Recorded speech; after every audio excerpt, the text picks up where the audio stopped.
Hola mis queridos amigos, un día más con esta serie que se titula La Biblia hoy día. Entonces hoy quiero hablarles acerca de algo muy especial que se puede ver en la ciudad de La Coruña. Se llama la Torre de Hércules. Justamente tengo aquí un modelo de la Torre de Hércules. Es un hermoso edificio muy alto, muy bonito como podrán ver en la imagen. Y es uno de los símbolos de la ciudad de La Coruña. No se podía pensar en La Coruña, que está en Galicia, en España, sin poder pensar en la Torre de Hércules. Lógicamente es una torre y bastante grande, y según no la historia, sino la leyenda, ha sido edificada por el mismo Hércules. Aunque la realidad es que ha sido edificada por los romanos para que sirva como un faro, para que puedas iluminar a los barcos que venían desde lejanos lugares. Si uno está de noche puede ver aquí, está dando vueltas el faro, y hasta el día de ahora sigue siendo un faro importante. Prácticamente es el único faro en existencia que ahora está parado a nivel del mundo, no hay otro. Entonces, o sea, hecho por los romanos. Se nota que la arquitectura romana ha sido muy buena. Y esta torre se la puede ver desde cualquier lugar de la ciudad de La Coruña. Está puesta en un lugar excelente, entonces es el símbolo por excelencia de la ciudad. Y lógicamente hay muchos turistas, vienen turistas de todas partes del mundo a mirar a esta torre.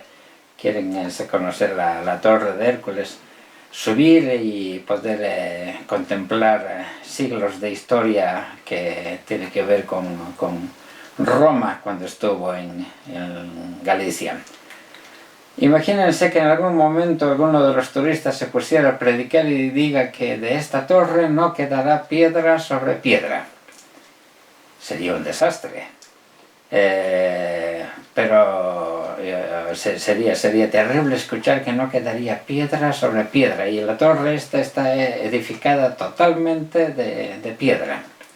Sin embargo, hace un par de siglos atrás hubo alguien que sí dijo que no quedaría piedra sobre piedra, pero no hablaba de la Torre de Hércules, sino hablaba del templo de Salomón. El templo no era el templo de Salomón exactamente, sino el templo que había edificado el rey Herodes. Un templo fastuoso, muy grande, muy bonito. Sin embargo, Jesús dijo que no quedaría piedra sobre piedra. Esto sucedió el día domingo, justamente, que tiene que ver con el domingo de Ramos, o lo que conocemos como la entrada triunfal. El Señor Jesucristo había llegado con sus discípulos y ya era tarde, dice la Biblia, así que simplemente estaban observando el lugar, mirando con detenimiento, y los apóstoles lo que estaban haciendo era hacer turismo. Habían recorrido un gran lugar, muchos kilómetros, y de repente llegaban a una gran ciudad y veían este majestuoso lugar que era el templo ahí en Jerusalén. Por lo tanto, estaban como turistas y le decían: Señor, mira estas piedras, mira estos edificios, mira todo esto, wow, qué lindo, qué bonito. Entonces, lo que el Señor Jesucristo dijo, y esto lo podemos ver en Mateo 24, 1 al 8, es: ¿veis todo esto? De cierto os digo que no quedará piedra sobre piedra que no sea derribada. Y quedaron los discípulos consternados. ¿Cómo podía decir el Señor Jesús que no quedaría piedra sobre piedra de todo esto? Que todo sería derribado. Un momento más, ya en algún momento del día, el Señor se sentó en el monte de los Olivos. Los discípulos se le acercaron aparte, preocupados por lo que había dicho, y les dijo: dinos, ¿cuándo serán estas cosas? ¿Qué señal habrá de tu venida y del fin del siglo? Entonces el Señor les respondió y les dijo con las siguientes palabras: oiréis de guerras y rumores de guerras, mirad que no os turbéis, porque es necesario que todo esto acontezca, pero aún no es el fin. Porque se levantará nación contra nación y reino contra reino. Habrán pestes y hambres y terremotos en diferentes lugares. Pero todo esto será el principio de dolores. Quiero recalcar las siguientes palabras. Oiréis de guerras y rumores de guerras, pero mirad, no os turbéis, porque es necesario que todo esto acontezca, pero aún no es el fin. Cuando pensamos en estas palabras, que es necesario que todo esto acontezca, el Señor nos dice, no os turbéis. Y mi pregunta es, ¿cómo no turbarnos cuando escuchamos hablar de terremotos y de guerras, y de que se levantará nación contra nación y reino contra reino? Pestes, hambres, eso sí nos preocupa. Pero sigue diciendo el Señor Jesús, no os turbéis, no os turbéis, porque es necesario que todo esto acontezca. Y lógicamente una de las palabras claves aquí es pestes. Y si el Señor nos dice, mirad que no os turbéis, estamos este momento viviendo una peste a nivel global, la peste del coronavirus. Pero el Señor Jesucristo sigue diciendo, esto aún no es el fin. Vendrán cosas peores a lo mejor con el tiempo. Y la Biblia dice que todo esto será principio de dolores, es cierto, se lo sufre. Sin embargo, lo que nos dice el Señor es, dice, no os turbéis, no os alarméis, no os asustéis, porque es necesario que todo esto acontezca. Si hablamos de pestes, hay muchas pestes y en el mundo han habido pestes por siglos y siglos desde atrás. Es algo que ha ido sucediendo. Déjenme nombrarles algunas de ellas. La peste negra en el siglo XIV, murieron 25 millones de personas.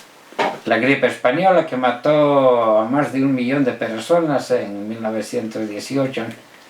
La gripe asiática, que en el 1957 también se llevó más de 1 millón de personas.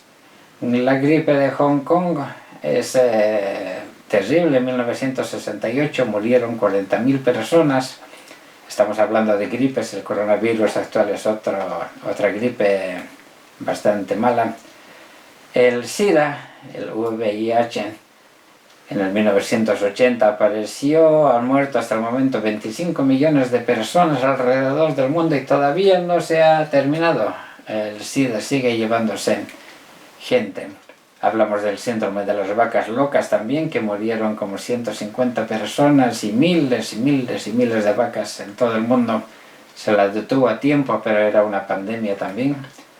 La viruela, que mató millones de personas. El cólera también produjo como 20.000 víctimas solamente en Francia. Pero si hablamos del mundo entero, fueron muchas en diferentes oportunidades. El ébola también, otra enfermedad muy terrible, otra peste. La gripe aviar en el 2003, que mató 250 personas solo en Corea. En el resto del mundo fueron muchas más.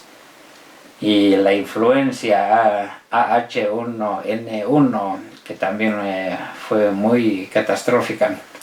Y actualmente lo que estamos viviendo, el coronavirus.